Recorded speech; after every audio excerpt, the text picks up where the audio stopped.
For most of our history, the human population grew slowly, until new discoveries brought us more food and made us live longer. In just 100 years, the human population quadrupled. This led to apocalyptic visions of an overcrowded Earth. But the population growth rate actually peaked in the 1960s. Since then, fertility rates have crashed as countries industrialize and develop. The world population is now expected to balance out at around 11 billion by the end of the century. But the big picture conceals the details. Let's look at one region in particular, Sub-Saharan Africa. In 2019, it was home to 1 billion people living in 46 countries. Although its growth rate has slowed down in the last few decades, it's still much higher than in the rest of the world. While some projections expect around 2.6 billion people, others reckon with up to 5 billion by 2100. Such growth would be a huge challenge for any society. But Sub-Saharan Africa is also the poorest region on Earth. So, is Sub-Saharan Africa doomed? And why do the projections vary by 2.4 billion people? As always, it's complicated. Sub-Saharan Africa is a made-up idea, and in many ways an unhelpful one. Botswana is as far away from Sierra Leone as Ireland is from Kazakhstan, and they have about as much in common. But without generalizing a little bit, this video would be an hour long. We've also talked to many different scientists for this video, and they disagreed on a lot of things. Mainly on how much fertility matters to poverty. We've done our best to summarize our research and what they told us, but take it with a grain of salt, and check out our sources where we discuss this in more detail. Okay, let's zoom out to the global perspective again. A few decades ago, many countries in Asia were at a similar point to Sub-Saharan Africa today. Large parts of the population were living in extreme poverty and birth rates were very high. Take Bangladesh. In the 1960s, the average woman had 7 children in her lifetime. 25% of them died before they turned 5, and of the ones that survived, only 1 in 5 would learn to read and write.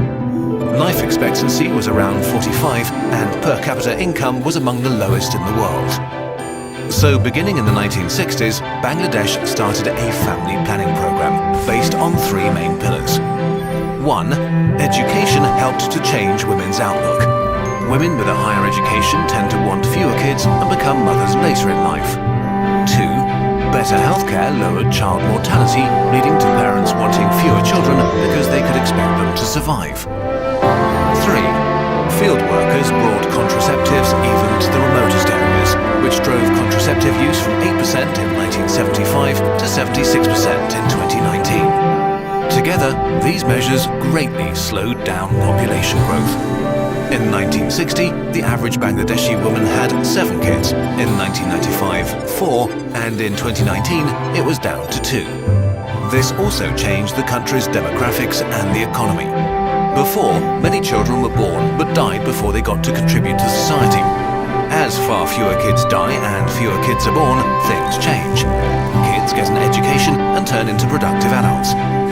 The government was able to shift some of their resources from lowering child mortality to boosting the economy. By 2024, Bangladesh is expected to graduate from the category of least developed countries to the status of a developing economy. Other Asian countries like South Korea, India, Thailand or the Philippines have gone through a similar process, often even faster.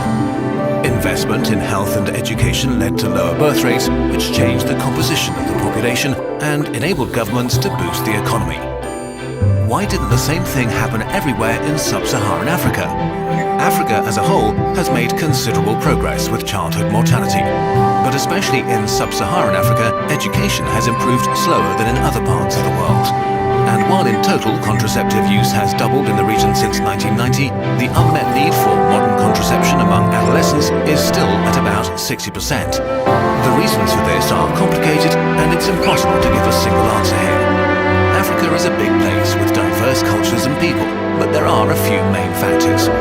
Many sub-Saharan nations have suffered under colonization until only a few decades ago and had rough transition periods towards independence. The young nations were often ethnically heterogeneous and lacked unity. Some areas have been repeatedly racked by civil wars, military conflicts, or suffered under unstable governments, which made it really hard to expand infrastructure and healthcare. So Africa had a worse starting point than Asia.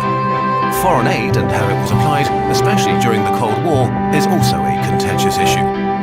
But this topic is too complex to summarize in a few sentences, so we'll make a whole video about it in the future. And lastly, there are cultural aspects that make talking about family planning in the context of Africa difficult. Critics say that trying to bring fertility down is an intrusion into culture and tradition. But not speaking about an issue will not help solve it. Not all of these things apply to every country in the region. We're talking about 46 countries after all, some of them deeply troubled, others already flourishing, all different and facing unique problems. If population growth continues at its present rate, then sub-Saharan Africa could grow to more than 4 billion people by 2100. Okay, so what can be done? Actually, a lot. Especially investment and aid that help to build systems for education, family planning and healthcare. Surprisingly small changes could have an extreme impact. For example, if women get a better education and have their first child just 2 years later in life. This tiny gap between this generation and the next one would lead to 400 million fewer people in 2100 with 3.6 billion in total. If education and family planning are made available to every African woman, universal access to contraception makes having kids a decision. If families get to choose how many kids they want, birth projections fall by 30% to 2.8 billion people. This isn't just theory.